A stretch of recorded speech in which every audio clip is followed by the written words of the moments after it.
এটা আজকে আমি গোটার শাক রান্না করবো।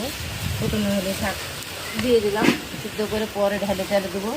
লবণ দিয়ে কাঁচামরিচ পেঁয়াজ এগুলো দিয়ে পরিমাণ মতন লবণ দিলাম।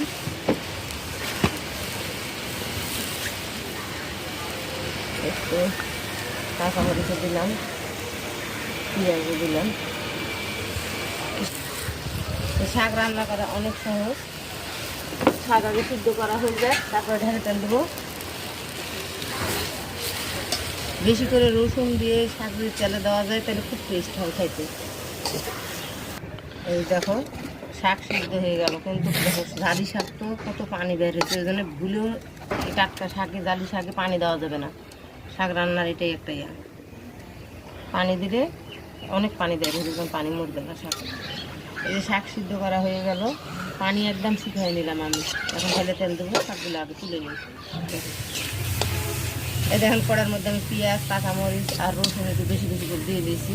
তেল দেবো, দিয়ে ভাজা ভাজা হলে লাল লাল, তারপরে শাক দিয়ে দেবো। এই যে রসুন পেঁয়াজ কাঁচামরিচ লাল লাল করে ভাজা হয়ে গেল, এখন শাক ঢেলে দিলে দিলাম।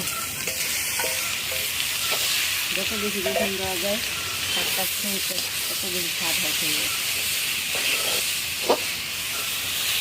শাক ভাজি করে এই তো হয়ে গেল আমাদের সেই টেস্টি শাক ভাজি। সবুজ সবুজ কালার, দেখো কি সুন্দর সবুজ কালার হয়েছে। ঢাকনা না দিলে কিন্তু সবুজ কালার হয় শাক।